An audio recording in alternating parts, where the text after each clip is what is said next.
Good morning. Good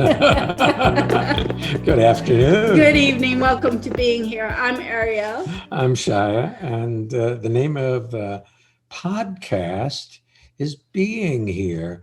And the reality of it is that when you discover how to be where you are, you become effective, efficient, and satisfied. Satisfied's a big one with whatever you're doing.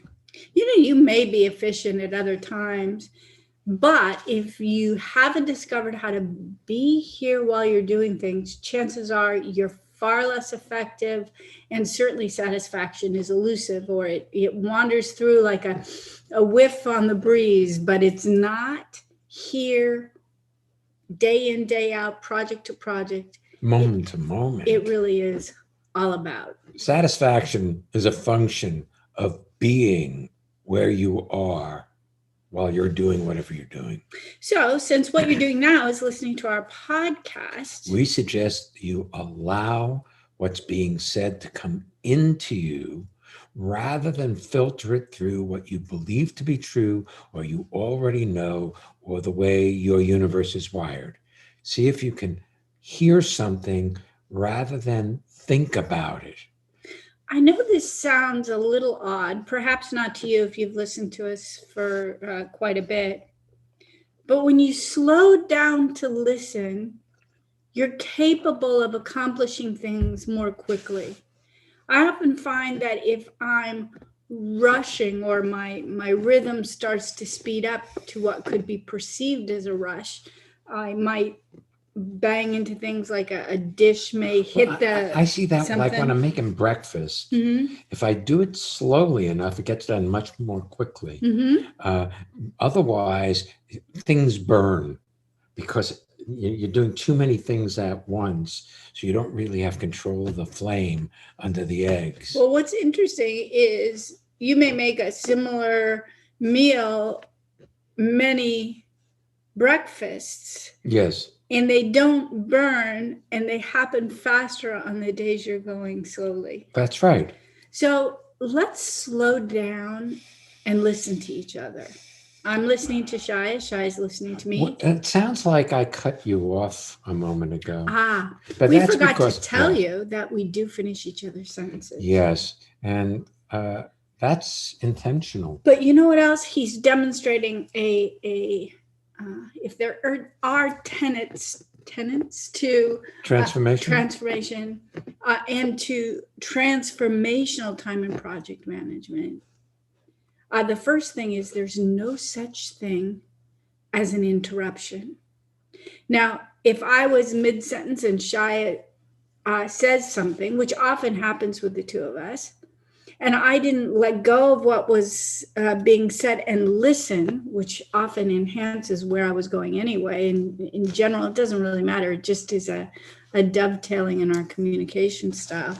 When I let go, it's not an interruption. If I'm like, wait, I was going somewhere. And if you are trying to hold on to where you were going, when the phone rings or an email pops in, you won't be interested in hearing what the other person has to say, because even if you're interested, you're stuck in the thought you were in when you said, oh, that interrupted my thought. You ruined my moment. So? We were once on a rafting trip in Bali, Indonesia. And I saw this lizard, but I wasn't sure if it was a lizard or a snake. And there are some very, very venomous snakes there. Yeah, and it was in a tree that was overhanging the river where the rafters, which were part of our group, were going to be going.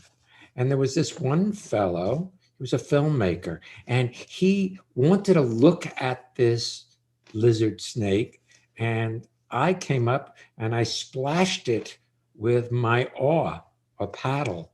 I put some water on it and it ran away. And he said, oh, you ruined my moment. Yes, but he may have saved his life. That's right. Today. I'll save your life if you listen. And it's not in particular the contents of what Shai has to say, or what I have to say, or what the guests have to say? It's the intensity of your listening. It's the engagement that you have with with hearing what's being said. The reason I'm laughing is I have this nervous tick, if you will, where every once in a while I'll grab a piece of furniture with my nail and scratch it, and it drives Ariel off the walls. So I did that unconsciously, and suddenly I grabbed his hand. Actually, it wasn't driving me off the walls. I just wanted to translate. So I was listening to a video or audio we did the other day, and I heard us banging things. And I'm sound sensitive, so I just assume have us not have distractions. Okay. We'll leave the banging alone. All right, should we take our first bang? Yes, why not? Later for that. Let's take our first guest. Yes, hello. Hey, Deirdre. Hi, this is Deirdre in Paris, in France. Welcome to being here. Thank you so much. Yes. Yeah, I have a question about transformational time and project management. Okay. I'm a classical musician. I play the viola and play in different orchestras all around Europe. And recently, in October, I enrolled in an MBA, which is a Masters of Business Administration. So it's quite very different from what I currently do. And it's an online course, which I take one subject at a time. And about 2 weeks ago, I was finishing the second paper or essay that I had to do for what was the subject? Finance, accounting and finance.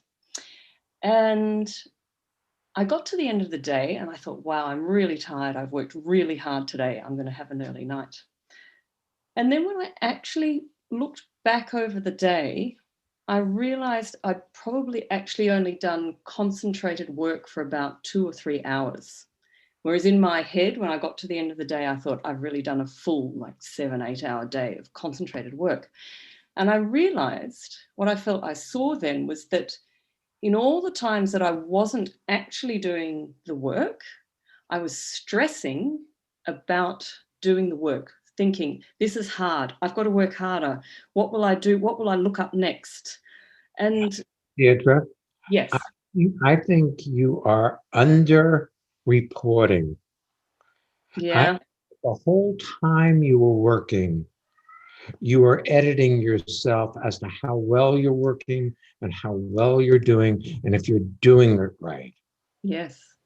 So there was more than 2 or 3 hours of concentrated work. The whole day was concentrated work, but it was working on you rather than your project. Yeah, and that ties in. The other thing I noticed sort of as I came out of doing that assignment was that the whole time through it, even when I was working, I felt stressed, like I was in a hurry, and I would be in a hurry and stressed until it was done. Yeah, but the only problem with that is once it's done, you'll find something else to be in a hurry and stressed about. Yeah. Until you realize that that's an automatic way of relating to life, and it's normal amongst the people you work with. You know, those musicians, they're constantly in a rush. You know, it's like that Alice in Wonderland and the rabbit. I'm late for a From very important date. No time to say goodbye. Hello, I'm late.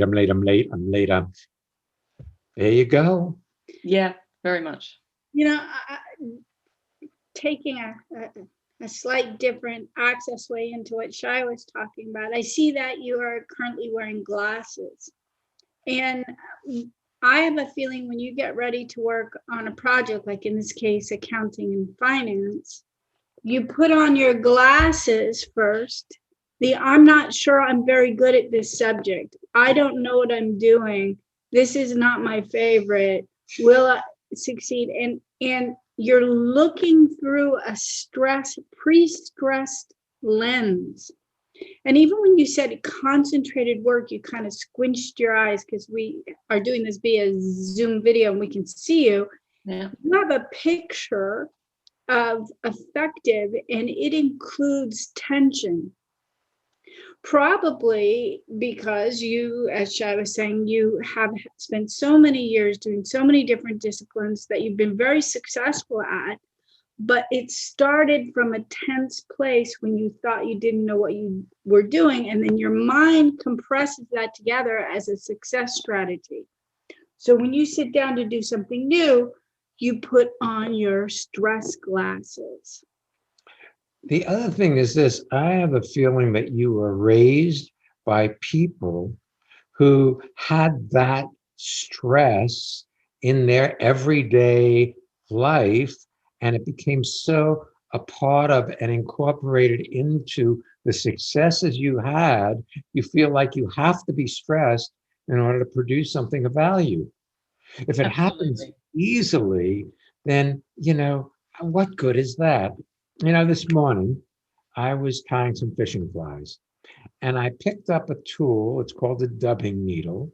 It's a needle that's on a handle that you can use to manipulate things.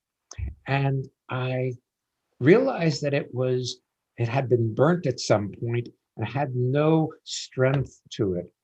So I went down into my basement and I took a torch and I heated it and removed the needle that was in it. And I then took a brush, a little wire brush, and I cleaned off all the blackness from that heating process.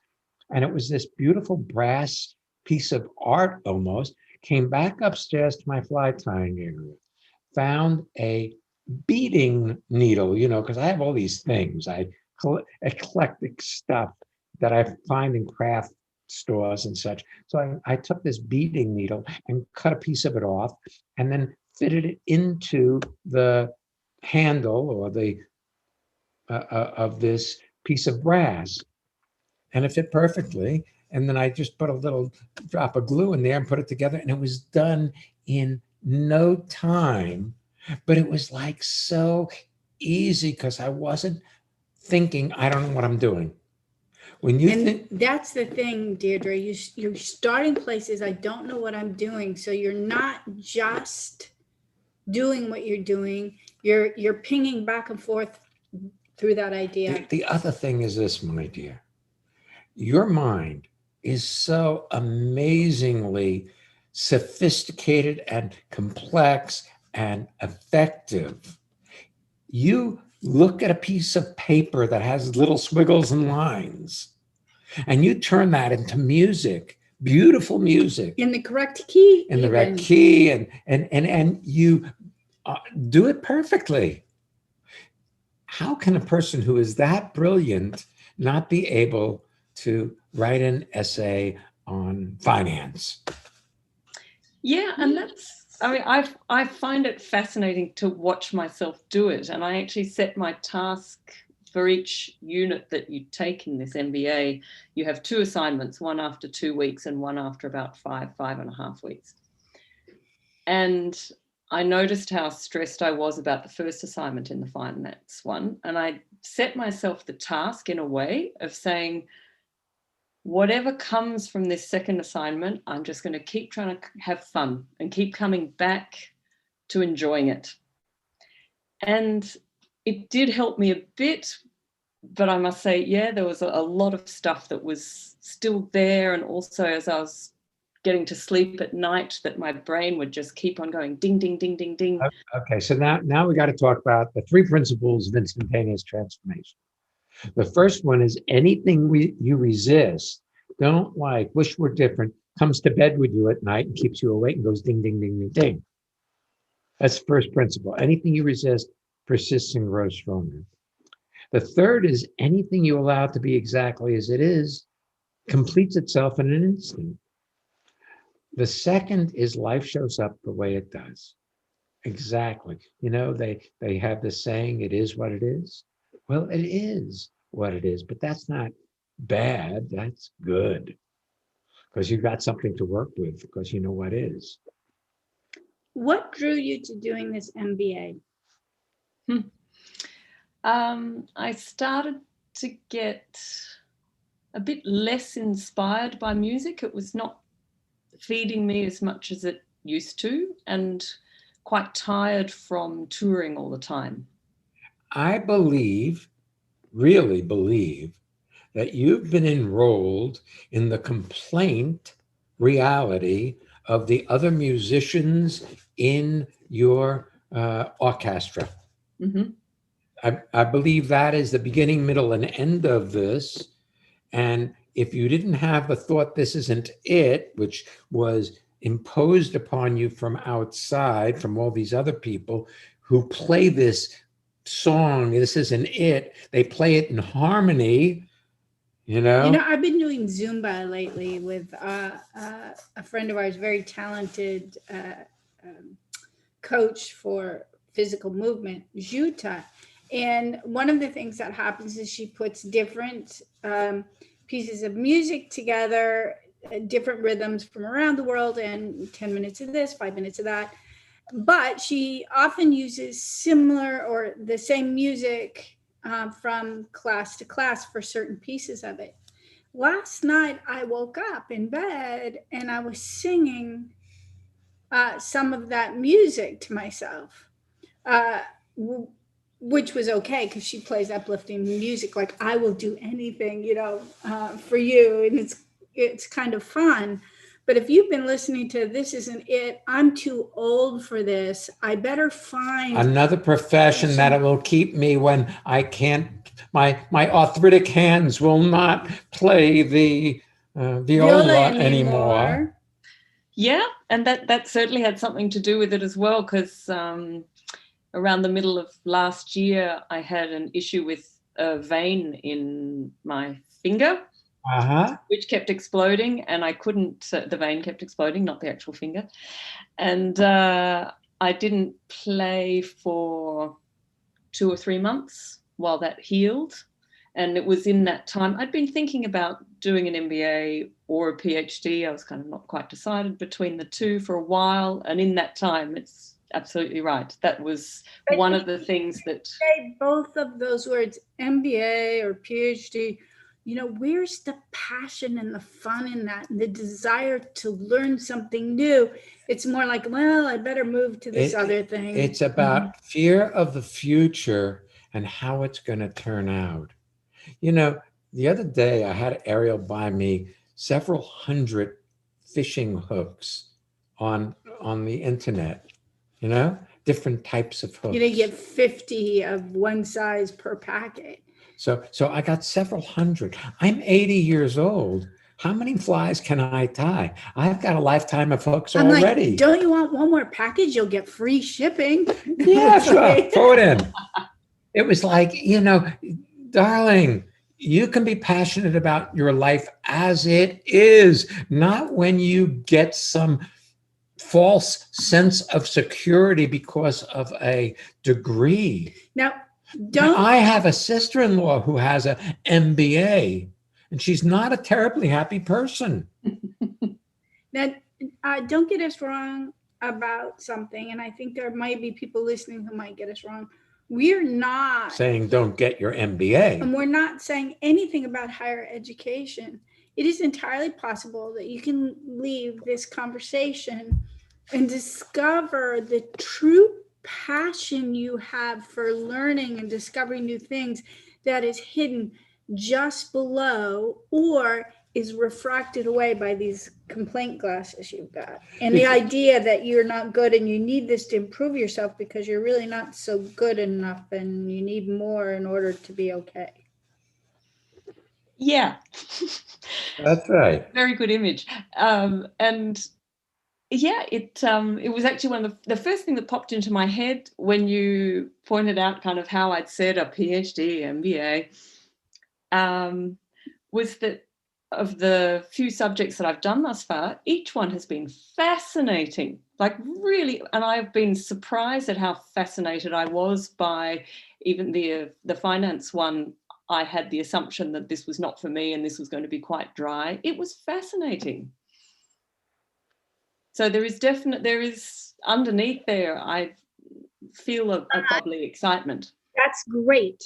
However, when you go to write your paper, you go back to your normal viewpoint rather than grabbing onto this passion, finding what you are fascinated by and expressing yourself. Right. And then when you need to get up and walk around or get a cup of tea or whatever it is that you do, like you have an idea. A good Deirdre sits for several hours and concentrates as if more time spent is better than just being very effective as you do your studies or writing or whatever, and get it done in no time. The more time you spend on something doesn't mean it's a better product. It may be more that you're filled with self-doubt. Yeah, definitely. And I know that I sometimes struggle to believe that it is enough time. And certainly for each of the assignments so far, I've set aside a certain amount of time and been done well before I've handed in early and realized, maybe I'm actually more efficient than I think I am. Maybe your thoughts are not your best asset. When you're playing your viola, you're not thinking how to do it. No, it's true. Your thoughts, if anything, shut down, and you just get into the music. I went for a walk a couple months ago up a very steep hill with my friend Lenore. She didn't bring me, thank God. Yeah, no, you would not have liked it. No. And I got to the bottom of the hill and I thought, oh my God, what was I thinking? And we started up the hill and I was huffing and I was puffing and my asthma kicked in and just, it was not particularly comfortable, but I said I was going to go and we went and we got to the top and we started back down. It was a bit of a loop. And when we got to the bottom, I looked at her and I said, let's do it again. And the second time, there was no huffing and puffing. There was no asthma. That was self-caused by the fear that I was not capable. So I wasn't just walking, I was walking and talking this to myself in my head. So if you are finding yourself working on a project, why not give yourself license to walk without the talk? Yeah, I love it. Thanks. Yeah, let us know. You're welcome. And we'll do. Let us know how it goes. It should be fun. Yeah, absolutely. Looking forward to playing with it. Excellent. And enjoy your music. Oh, yes. You don't have to dislike what you're up to in order to do something else and to do something new. In fact, loving what you're up to more than ever is a great springboard into whatever comes next. Super. Thanks. You're welcome.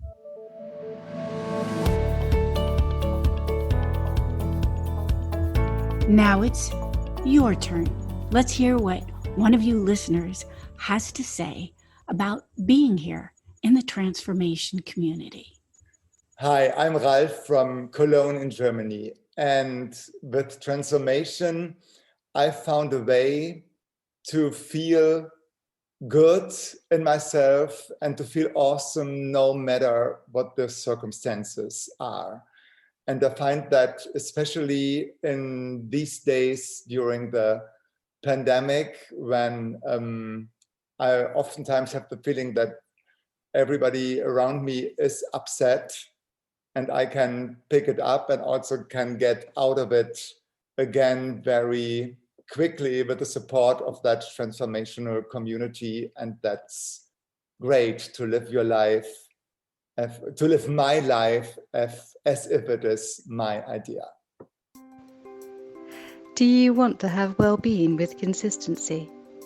Connect with people all over the world from the comfort of your own home at Ariel and Shire's lively interactive Living Made Easy virtual seminars. Join any of their 2-hour online events or take a deep dive into the magic of being you at a virtual weekend seminar. Come on, let's connect. Find out more and register at transformationmadeeasy.com. A shout out to all those of you who rolled up your sleeve and gotten a coronavirus vaccine, and all the rest of you who are being safe while you're patiently waiting. Yes. We have some upcoming Living Made Easy virtual seminars. We have 3 coming up very quickly. Saturday, May 8th, Monday, May 10th, and Tuesday, May 11th. On Tuesday evening, May 11th, European time, that's the evening time frame for the folks in Europe. You can come to any or all. And also our upcoming course, Transformational Time and Project Management. It's on May 22nd and 23rd. You can find out more about any and all of it at transformationmadeeasy.com. And if you'd like to join us, register. Yes. All right. Shall we take our next lovely guest? Yes. Hi. Hello. Hello. I'm Anina in Thun, Switzerland. Yes. Hi, Anina. And concerning time and project management, I have noticed I'm a physical therapist and I have my own practice, and I have noticed that on the days I have patients scheduled, I have no problem doing one thing after the other without much thinking in between, and it goes smoothly. But on Wednesday, when I have my office day, or when I have the day that I am working on future projects, I have a hard time actually doing what I tell myself in the morning or the evening before I want to do. Yes.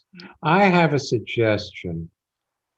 On those days, don't do anything that you don't want to do. Only do what you want to do. So if you had decided to plan out your schedule for the next 3 months and you don't feel like doing it, don't. So you've designated Wednesday, for instance, as an office day. And when you say office day, it's like awful work. And it also is about doing things to make you better in the future. When you're working with your clients, you're just taking care of them. Right. And that's where your joy exists. In that, where you put your hand on somebody and they relax into that, and the tension and stress and worry of their life falls away just out of your being with them. That's what's rewarding. Yeah. I've started doing something in our schedule that I'm really enjoying. So for instance, we are recording this podcast, pre-recording it on a Sunday. And we often do seminars on Saturdays, and we work a schedule that is not normal work week schedule, not Monday to Friday.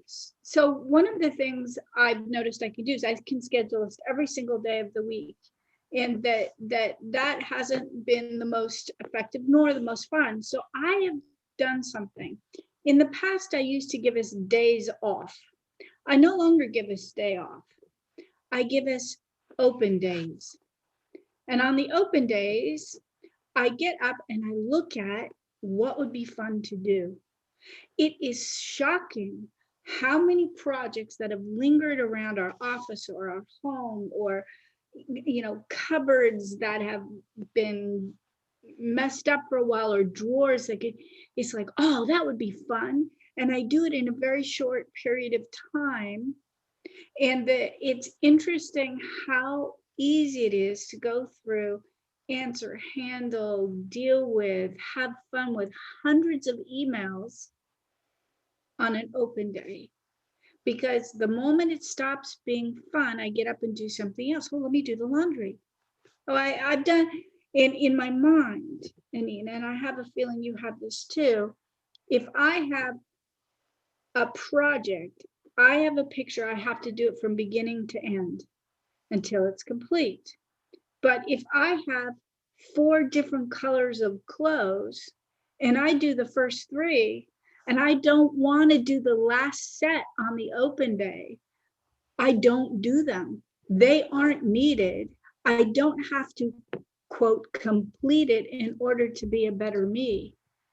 I get more done with more fun by allowing myself to have the joy of whatever I'm doing rather than pressing myself to do more. Okay. You know, your internal conversation about what you need to do may not support your well-being. Yes. It may support your getting projects done, but it may not feed you as an individual with well-being and satisfaction. It's just you try to get it all done rather than allow yourself to enjoy what you're doing. I mean, you can see with Deirdre as well. If she did her projects on her open days, she'd probably do them as fast or faster, but it wouldn't be this awful heavy weight. It would be like, hey, let's do this today. Yes, it's true.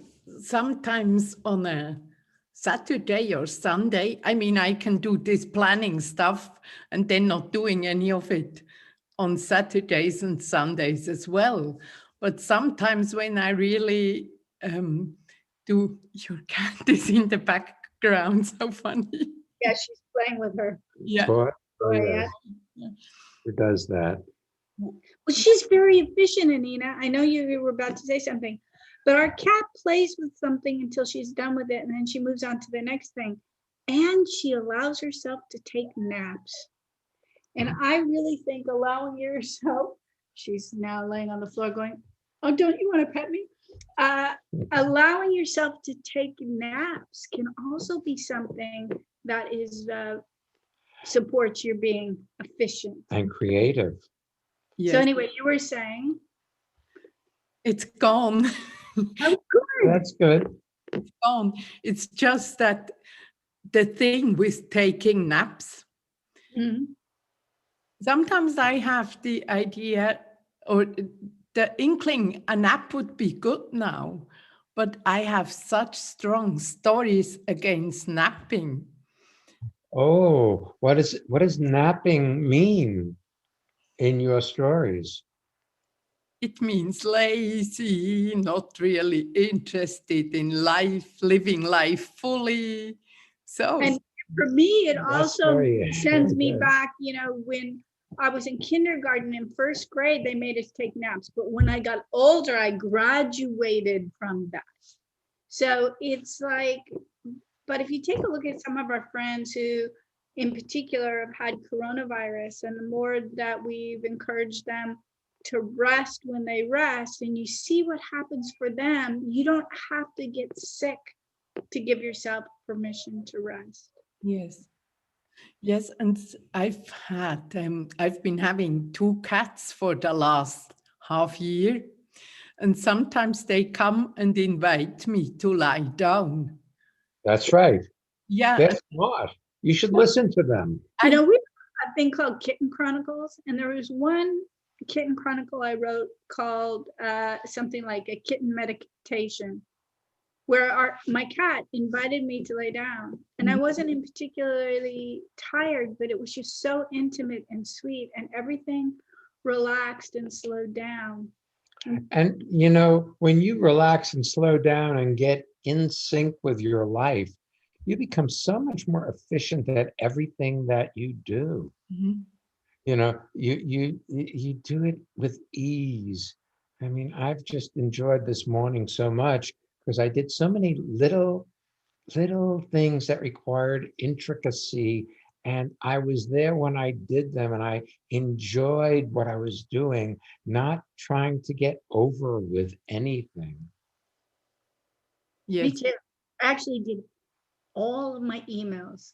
The email box had nothing in it. It was so much fun. And I know they come back. That's how it's like life. It's like dust bunnies under the bed.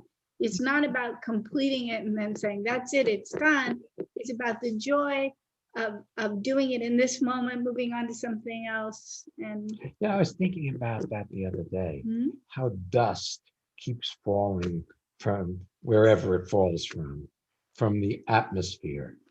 And, if I vacuum the house, that's only a temporary vacuum, even if I do it perfectly, because in a week, there'll be more dust. there'll be more dust. I don't know. There's a dust manufacturing machine in the universe. Either this or I have heard you, Shaya, talk about entropy. Yes. This is something that's fascinating to me, that it is normal that when you don't give energy into a system, the chaos will get bigger, or the disorder will get bigger. It goes to disorder. Order goes to disorder. It just goes that way. The wind blows and it has the sand flatten out from the sand dunes. Well, the thing about that then is it can take away your self-judgmental nature that comes along with doing projects. Because similarly to Deirdre, I'm certain when you do your office work, there's some part of you that thinks a better Anina would have had it done already. And what if you're not behind? What if you haven't planned for 3 months in advance because you don't have all the information yet in order to plan? This last year was such a great year for us. Yeah, being restricted by COVID wasn't a restriction. It allowed us to be where we were without the idea, I could go out and do this or that. But also we had this gorgeous 2021 calendar with all of our courses and where we were going to be, and we were going to see you in Hamburg twice in the year, and none of that happened. So whenever I feel kind of pressed, like, oh, I should be accomplishing, all I have to do, I still have on our January 2021. That was the last date of that. I may swap it up to October of 2021 or some other date, just so I can look at the pictures. But it's also funny because everything I thought I needed to accomplish got swapped up in a moment. So any pressure or stress I'd caused myself in getting that calendar done, for instance, was added. And it was only necessary if I had done it, but it's not necessary going forward in the future. Yeah, it's lovely. Thank you so much. You're welcome. Thank you so much. One thing before you go, there's a new ease about you right now. Something new is blooming. Maybe it's spring, but I'm enjoying seeing it in your face. Thank you. Yes. I'm well. It shows, and you can hear it too. Yeah, thank you. You're welcome. Well, if you enjoyed this podcast, you can leave a review on your favorite podcast app. Helps other people find being here. And if you feel to do it, thanks in advance. Ready for next week's episode? I am. Let's celebrate. Pick your excuse. I love it. I do too. So we'll be back next week. So come on back and don't miss being here.